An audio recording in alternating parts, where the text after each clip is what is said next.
Bismillahirrahmanirrahim. İnnel hamdalillah. Vessalatu vesselamu ala Resulillah. Thumma amma ba'd. Assalamu alaikum ve rahmetullahi ta'ala ve barakatuhu. Allah Ta'alaga sansız şükürçülükler olsun. Peygamber Muhammed sallallahu aleyhi ve sellem'e salavat jana salamlar olsun. Ötkönde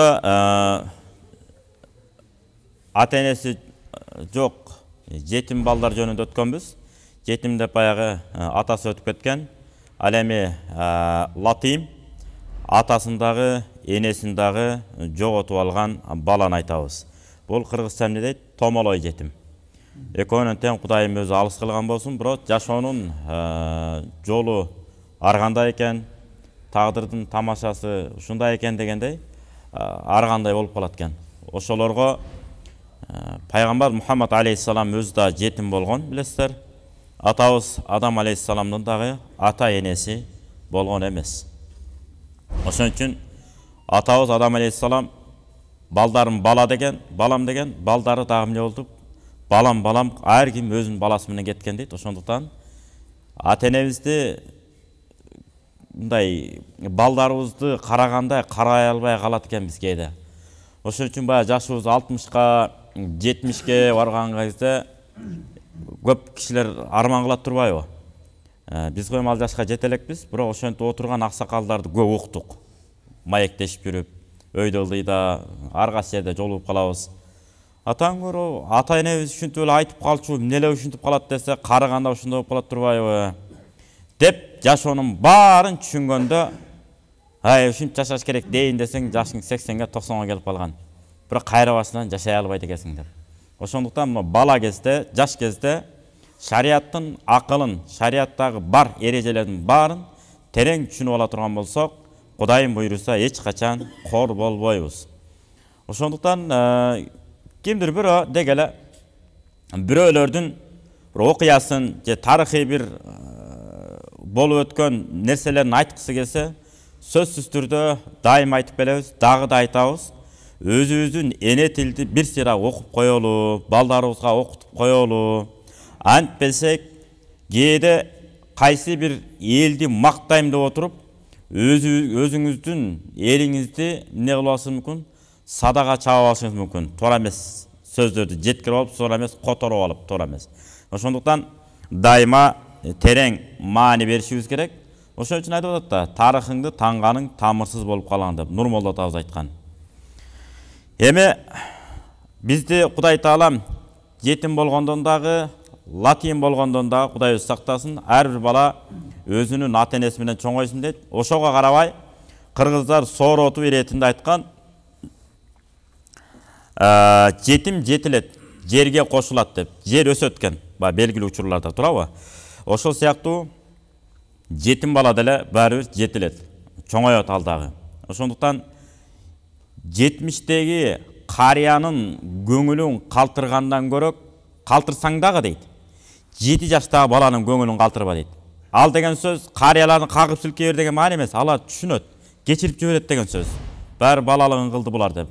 Бирок 7 жаштагы жетим бала эч качан ал унутпайт экен. Себеби ага мээрим төккөн эч ким жок нар жагында.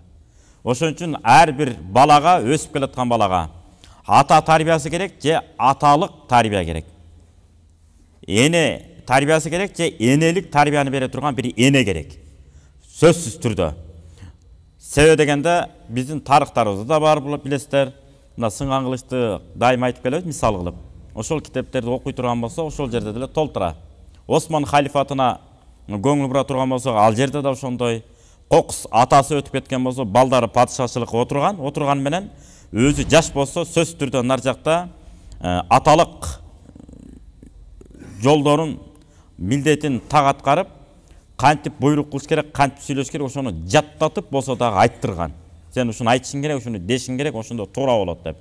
Ошол сыяктуу аталарыбыздын таалим тарбиясын алсак, Кудайым буйруса экидөн кор болбойбуз. Жана ошондой эле аталарыбыз тагыраак айтканда биз жаш балдарга отурган жерден саясаттын туу чокусунан эмес, тарыхыбыздын жана санжырабыздын, адеп ахлактын, нарк насилдин туу чокусунан сүйлөп отурсак, Кудайдын буйруусу ошондон бизди балдарыбыз, ошондон биздин артта келаткан муундарыбыз сыйлайт экен.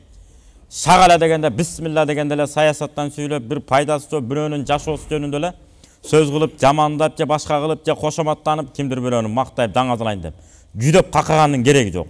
Ошондуктан пайгамбар Мухаммад алейхиссалам айткан, өтүп кеткен адамдардын жакшы жагын сөз кыла деп. Айталы, могул аймакка же Чүй өрөөнүнө, же Жети областка, же Кыргызстан мамлекетибизге салымын кошуп кеткен мыкты инсандар толтура көп. Ошолор жөнүндө сөз кылып берип, ушундай балдарды кайра тарбияласак деп. Мисалы, Кушайри деген аалым өткөн, өтө каныккан аалым. Ошолордун туугандары ушундай болчу экен. Эсеп кысапчылыкка жарай турган, каяктан киреше түшөт, ошол акчаны туура иштейт, канткенде туура иштетебиз. Ушуга жарай турган балдарды өзүнчө терелүү дечкен да. Өзүнчө терип, сынак кылып өздөрүнүн деңгээлине жараша. Ушул бала эсеп кысапка жөндөмдүү экен. Акча тапканча эсеп тап дегенде ушул бала жарайт деп, жанагындай балдарды өзүнчө топтоштуруп, атайын анан окууга жөнөтүшкөн. Эртең ушул биздин айылды көтөрөт деп. Ошондуктан биз балдарга дайыма ушинтип көңүл бурган жакшы экен. Эртеңки күнү балдарыбыз бизге нааразы болбойт. Кыямат күнү дагы алардын бизден талап кыла турган акысы бар. Кандай эле малыбыздын зекетин ар бир балага берүү биздин моюңузга жүктөлгөндөй эле, малыбыздын зекети бар да, ала турган тиешелүү жерге берүү фарз болгондой, бизден жетим балдардын ыйман акысы бар. Бизден эмне үчүн ыйман, бактылуулуктун жолун, адал жолду, арам жол кандай болот, ушулардын бардыгын үйрөткөн жоксуз деп талап кылган акысы бар экен. Ошого ар бир ата, ар бир жигит, ар бир инсан сөз түрдө эмне болобуз, биз милдеттүүбүз. Эми жетимдер жөнүндө пайгамбар Мухаммад алейхиссалам хадистен өткөн жумада айттык, аяттарды да айттык.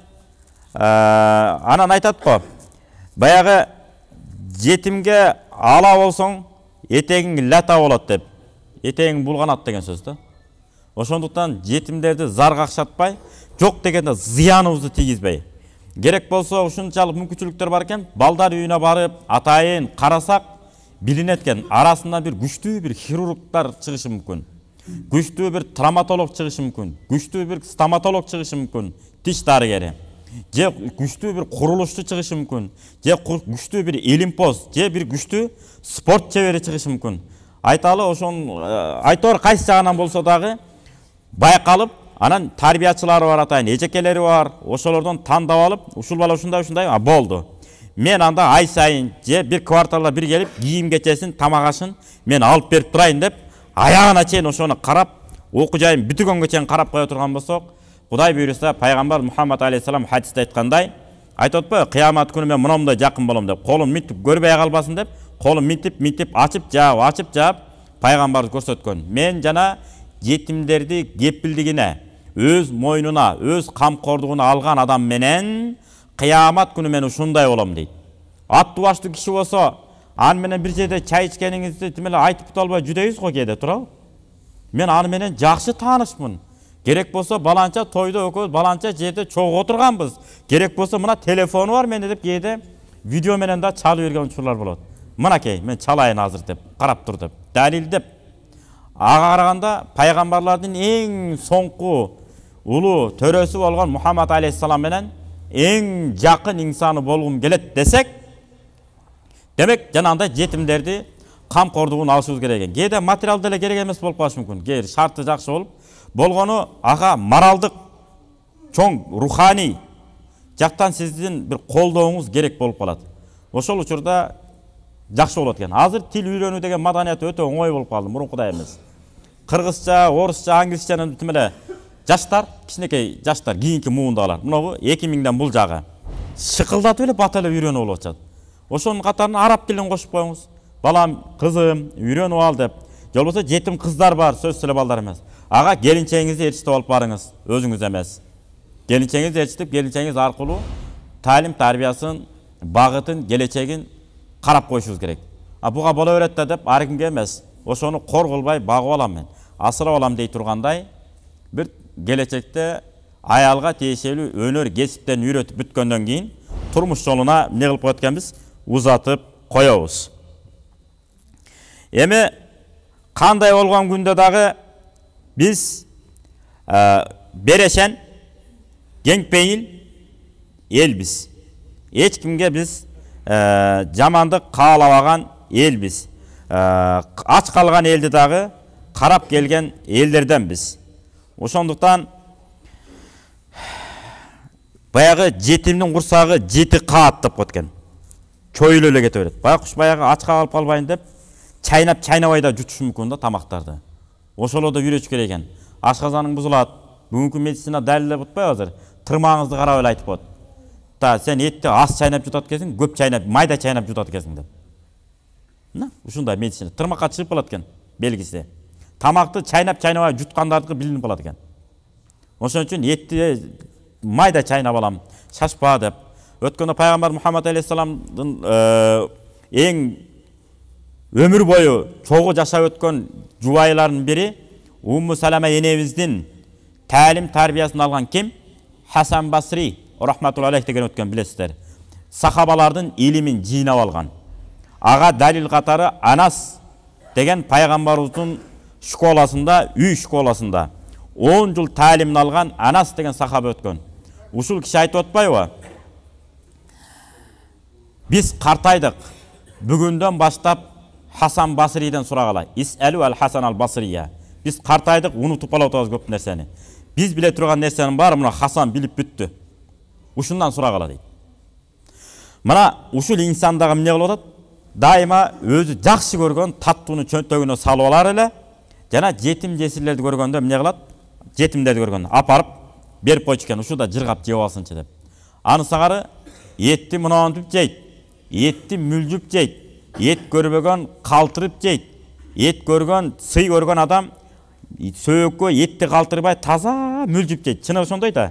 Чала учук жерсеңиз, аксакалдар айтып коет, бул бала эчтеке көрбөптүр, жана сыйга да барбаптыр, адам сыйлап да көрбөптүр деп эле жеп аткан устуканыңыздан баа берип койчукан аксакалдар. Бүгүнкү күндө эле ошондой. Андай эмес айта албайбыз. Ошондой эле. Конокко чакырат сизди. Келиңиз деп туруп, устуканды тартат алдыңызга. Ошодан аны чалаачы жеп атып мен тойдум. Аллах акбар десеңиз, бүттүңүз. Жанагы кайсы бир бийдин дачысы келип атпайбы? Арстанбек Бойлош уулундагы окуясында. Бая кызы мен эт жебейм деп чойроктогондо атасы ачысы келип эт тыргытып жүрүп атат. Мына ошол жерде эмне үчүн? Энеси талим тарбия бербегендиктен ушундай абалга келип атам деп атасы намыстанып кетет. Ошон үчүн мен элге оңдоп атам, элге кызмат кылып атам дей бербей, ла танса дейт. Алла Таала Куранда айтып атпайбы? Ва ла танса насибака минат дуния. Бул дүйнөдөн ала турган үлүшүңдү унутпа деп. Демек, балдарыбыздын дагы бизден ала турган акысы бар. Талим тарбия жагынан, жүрүш туруш жагынан, мээрим жагынан баскан турган кээ бири шаша берет экенбиз. Мен тетиги ачык айтайын. Медресеге де эле шаша бергендер бар, кээ биричи. Мен медресеге окутам. Канчачы класс десет? 2-чи класс. 3-чү класста баласын бирөтөлө апарып жаткырып коюш керек экен медресеге апарып. Грубый айтайынбы? Тупой болуп калат ошол бала. Мандраш болот. Атасынын талимин албай атып, ал тарыхый инсандардын талим тарбиясын каяктан алат ал? Биз өзүбүздү баалабайбыз. Билинбеген менен сизде аталык тарбия бар. Аталык мээрим бар ар бир атада. Ошо сиздин отурганыңызды көрсүн, сөөк мүлжүп жегениңизди көрсүн, аталарыңызга кантип мамиле кылып атасыз, аны көрсүн, энелериңизге кантип мамиле кылып атасыз, аны көрсүн, кошуналарыңыз менен кантип мамиле кылып атасыз, аны көрсүн, мектептеги талим тарбиясын алсын. Анан кийин 9-чу класска чейин, мына азыр шүгүр болуп атпайбы? Ар бир мечитте билимдүүлөр бар азыр. Акырын сүйлөшүп келип, молдоке деп туруп, бир устат деп, агай деп бир мугалимди кармап алып, айына биткеден болсо да төлөмүн төлөп коюп, сабагын алдырып койсоңуз болот. Анан көңүлү көк талкандай калышы мүмкүн. Андайларды да көрүп атабыз. Ата, намаз жөнүндө мага угузбай эле коюңузчу ата. Бир аз эс алайынчы деп турго. Бирөөсү. Эмне үчүн? Кечке тажата бергендиктен. Оку балам мени, оку. Энеңди деп мына сөгүп, кагып силкип. Кереги жок экен да. Ыйманды сүйдүрүшүбүз керек. Намазды сүйдүрүшүбүз керек. Кантип? Мамиле менен. Кел балам, кел ага өзү эле баштайт. Жана 2 жаш, 3 жашында жаныңызга келип томолоңдоп келип алат, аркаңызга жабышып алат. Ошо кезде унчукпай жаныңызга алып окута бериңиз, окуй бериңиз. жүре берет, анан 4-5 жашка барганда кел балам жаныма, жаныңызга туруп баштайт. Анан 1-2 класска жеткенде кадимкидей окуп баштайт. Сонунда ошентип анан башталат. Жок деп туруп апарып тыгып коет. Ошо менен көңүлү көк талкандай калат. Куран эмес, намаздан дагы калып кетет ошонун айынан. Ошондуктан бардык жагынан тайлим тарбиясын биз беришибиз керек. Пайгамбарыбыз айтып атпайбы? Анас радияллаху бир жолу мени каккан эмес, силкиген эмес, 10 жыл жүрсөм дагы дейт. Эмне үчүн сен муну момундай кыласың деп тилдеген эмес дейт. Аны ошондой кылып алдыңбы? Муну мындай кылсаң болмок экен да деп туруп пайгамбарыбыз жумшактык жол менен тайлим тарбиясын берип койчу экен. Өткөндө хадисте айтканбыз, ошол хадисти дәвир кайталап коелу. Бисмиллахир-рахманир-рахим. Мынакей хадисте мындай келет. Бир киши арызданып атпайбы, мен жүрөгүм катуу, таш, мерезмин, кантип жумшартсам болот десе, пайгамбарыбыз эмне деди? Имсахр асал ятим ва ат'имил мискин. Жетимдин башынан сыла, бечарага тамак бер деп. Ошон үчүн кандай гана маареке той өткөрбөйлү, жетим болобу, башка болобу, бечара болобу, кошуналарды сөз чыкырышыңыз керек экен. Эгерде кошуналарыңызды чыкырып тойчук кыла албасаңыз, же той кыла албасаңыз, анда тоюңузду бербей эле коюңуз. Ошол эң жаман аш, эң жаман той ошол экен. Ошон үчүн байбы, кедейби, кошунабы бирдей кошуна болуш керек экен. Бирдей чакырасыз. Эми жашоонун ар кандай экен да. Ал балким материалдык жактан кедей болушу мүмкүн. Бирок убадага туруу жагынан бекем болушу мүмкүн.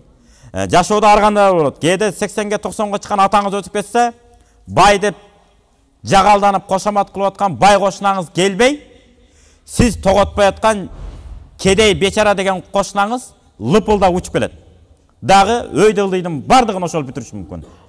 Практически ошондой эле го. Ал кекейип какайып туруп болбойт. Кирип келип туруп жанагы окуй адам жаны үзүлгөндө жагын таңыш керек. Эки бутун баш бармагы мындайына жакындатып байлап коюш керек деп ошол кыймылдайт экен кайра эле. Ошондуктан бай кедей деп бөлбөй, кошунабыз еврей болсо дагы эмне деген пайгамбар Мухаммад алейхиссалам сыйлоого милдеттүүбүз деген хадистердин ишараттары бар. Эми Ибн Аббас радияллаху анху эмне дейт? Алтын нерсе бар эмеспи дейт. Пайгамбар хадисте айткандай, түбөлүк тозокко калтыра турган. Ошонун бирөөсү аклу малил ятим, жетимдин малын жөө деп. Ушуга лайса фихинна тауба, буларга эч кандай тооба болбойт дептир да. Демек, жетимдин малын жеп койдукпу, буга тообасы жок. Жараткан Алла, күнөөмдү кечире көр. Канчалаган жетимдердин акысын жеп койдум. Эми мен күнөөмдү кечире көр. Деп баягы Каабага 7 жолу барсак дагы тообабыз кабыл болбойт экен. Качан ошол жетимдин акысын алып барып бермейинче. Кокус жеп койдуңузбу? Апарып беришибиз керек экен. Кой, убагында муну түшүнбөй калыптырмын. Кечирип кой деп. Анткени кыргыздын макалы бар эмне деген? Жетимдин акысы тозок оту деген экен. Бул дүйнөдө эле азап болот экен. Жетимдин акысын жеп алып жыргап жаттым деп. Ошон үчүн ойлонбой иш кылсаң, 10 тобой ооруйсуң дейт. Ойлонбой иш кылсаң, 10 тобой ооруйсуң дейт.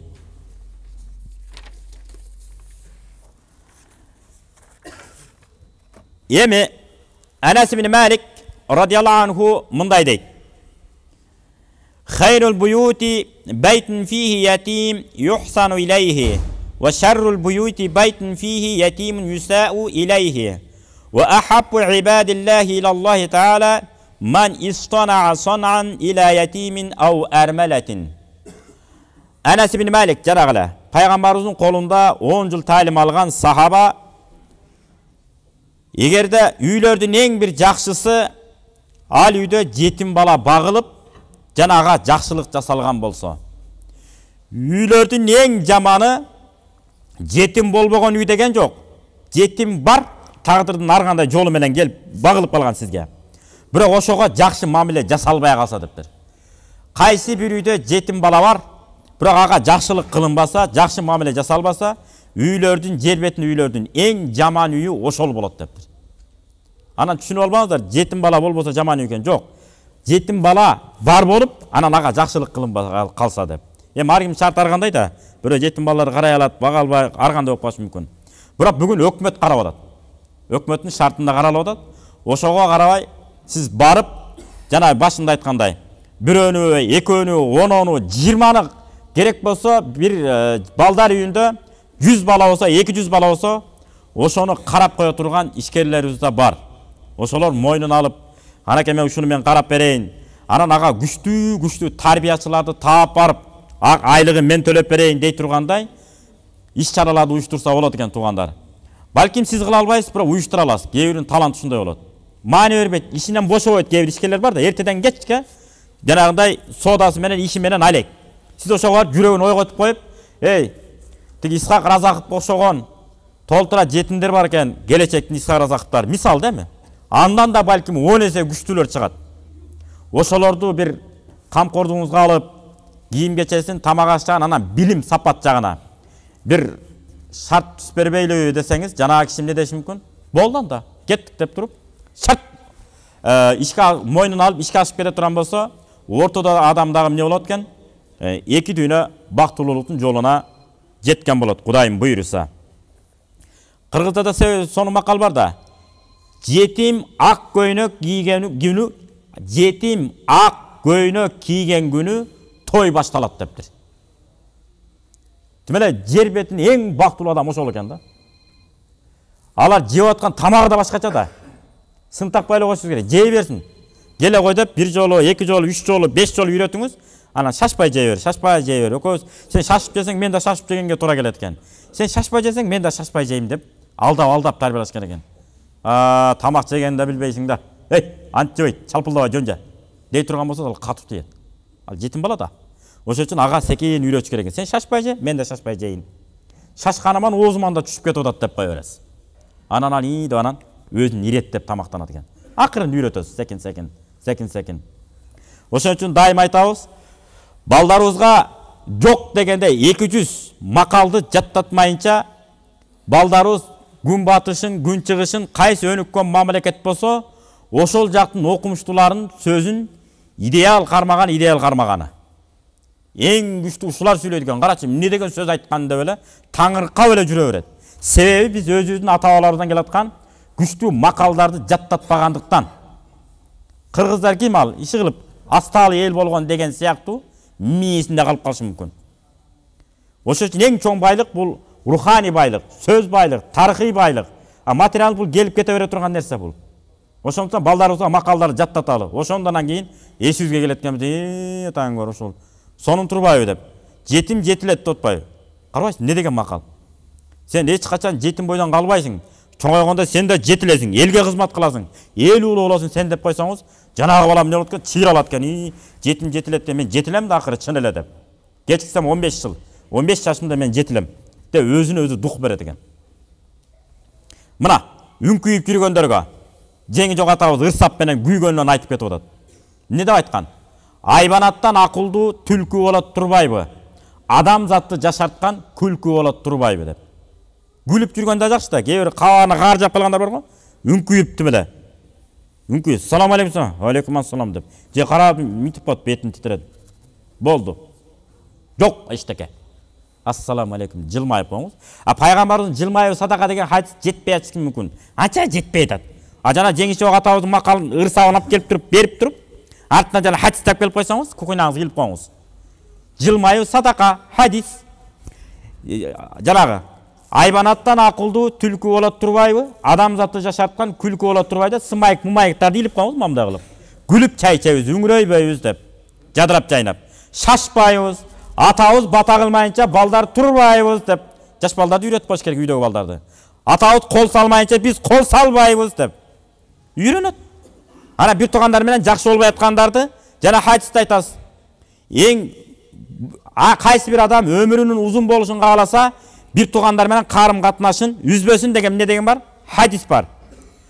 Сиз токтогул атасының да ыры бар. Агайынды жаман деп тууганды кайдан табасың дейт. Агайыныңызды жаман деп тууганыңызды кайдан табасыз чында эле? Жаманбы, жакшыбы, баары бир тууганыңыз. Жаман чапандын пайдасы жаан тийгенде тиет. Акмак деп айтылбайт эми ошо. Акмак деп аткан сиздин тууганыңыз жамандыкта тиет экен да. Башыңызды көтөргөнгө жарайт, жаныңызды үзүп барасыңыз. Ла иляха иллаллах айтып айта албайсаңыз. келет башыңызды көтөрүп, туганым келмең айтып койчу деп. А жанагы саналашып аткан ысык болуп тимеле ахиреттик досум деп аткан досуңуз келе албай калышы мүмкүн. Же келсе дагы жанагы тууганыңды окшоп, монтип берилип карап бербейт экен. Анда окуялар бар, аны кийинкилерде айтып беребиз, Кудай буйрса. Эми бир окуяны айтып, ошо менен сөзүбүздү жыйынтыктайбыз. Күндөрдүн биринде күнөөгө батып калган Шарибул Хамр дейт, аракка берилип кеткен бир киши болот. Бирок бизде ыймандуу экен деп коебуз го, бизде сонун сөз бар ушундай. Ал ичсе дагы ал ыймандуу депчи. Жакшы адам ал, жүрөгүндө кири жок деп. Ошондой адамдар бар, байкайсыздарбы? Биягында бастырып берет, бирок айлене берет кече. Алтыным кечирип койчу, ушундай болуп кетти. Кечирип койчу эле дей берет кечкеле. Кечирим сурап алып бүтпөйт, же ичкенин токтотпойт ал. Ушинтип эле жүрө берет. Бирок акыры оңолуп кеткенде толтура. Ошондой бир киши болот. Иче берет экен да, кечкеле иче берет. Бирок өтө боорукер адам болот. Анан көчөдө кетип атса, бир бала ыйлап отурган болот. Эмне болду ыйлап отурасың десе, атам жок, энем жок дейт. Боорум ачып кетип дейт. Үйүмө алып келдим ошону дейт. Үйүмө алып келип алып, анан мен ага тамак аш берип, керек болсо дейт, ата мээримин көрбөп тур, мен мээрим төгөйүнчү деп, искусственный мындай жасалма болсо дагы, келе кой балам деп берип ага тамак аш, чай пайын берип, кийим кечесин берип карадым дейт. Анан ошентип отуруп анан уктап калдым дейт. Уктап калсам түшүмө кирди дейт. Түшүмдө мен кыямат күнү дегеле бир жакшылык кылбаптырмын дейт. Эми арак ичкен адам каяктан жакшылык кылат ал? Жалаң ар кимди күйгүзөт ал. Өлүп барат да жөн өлбөй, мен өлгөнү калдым деп ата энесин бутун кучактап өлгөндөргө толтура билесиздер. Ата энесин ичкени бир азап, жаны үзүлгөн экинчи азап болот экен. Кыргызда сонун макал бар. Керек болсо жакшы ит дагы өлүгүн көрсөтпөйт деп. Ата энелерди күйгүзбөш керек экен да жанагы ичкендер. Эми инсап берсин баарыбызга, бул таба эмес тоба. Ошентип анан мен жакшылык кылган эмесмин дейт. Ошону мен билем өзүм деле дейт. Кудай Тааламдан буйрук келди дейт, мына адам тозокко кетсин деп. Анан Забания деген аттуу периштелер бар экен дейт. Желкемден алган бойдан кетти дейт, мени тозок кыргытабыз деп. Нарактан анан бир үн чыкты дейт. Токтоткула деген. Анан эмне болгон үн деп, жаш бала экен дейт, баягы мен баккан бала дейт. Кудай Таалам мага шапаат кылганга мүмкүнчүлүк берген. Муну мен өзүм куткарам деп айтты дейт. Дегенде анан кандай бул тозок адам деле болбой кетип атканда Алла Тааладан буйрук келди дейт. Кой бергиле муну жетимге жакшылык кылгандыгы үчүн дейт. Ошодон ойгонуп кетсем түшүм экен дейт. Аны сыңары туугандар көрдүңүздөрбү? Ушундай жетим жесирлерге жакшылык кылсак, бул дүйнөдө да ахиретте дагы бизге иншалла пайдасы тиет. Рахмат көңүл бургандарга. Амин. Жараткан жакшылыгыңыздарды кабыл этип, жамандыктарды үйүңүздөрдөн алыс кетирсин. Үйүңүздөрдөн ыңалап ыйлаган балдарды жетим калтырбасын. Тескерисинче миңдеген жетим балдарды Кыргызстанда эле эмес, дүйнө жүзүндөгү жетим балдарды карай турган чыган урпактарды тарбиялоону ар бирибизге насип кылсын. Валхамдулиллахи раббил аламин. Аллаху акбар. Ассаламу алейкум.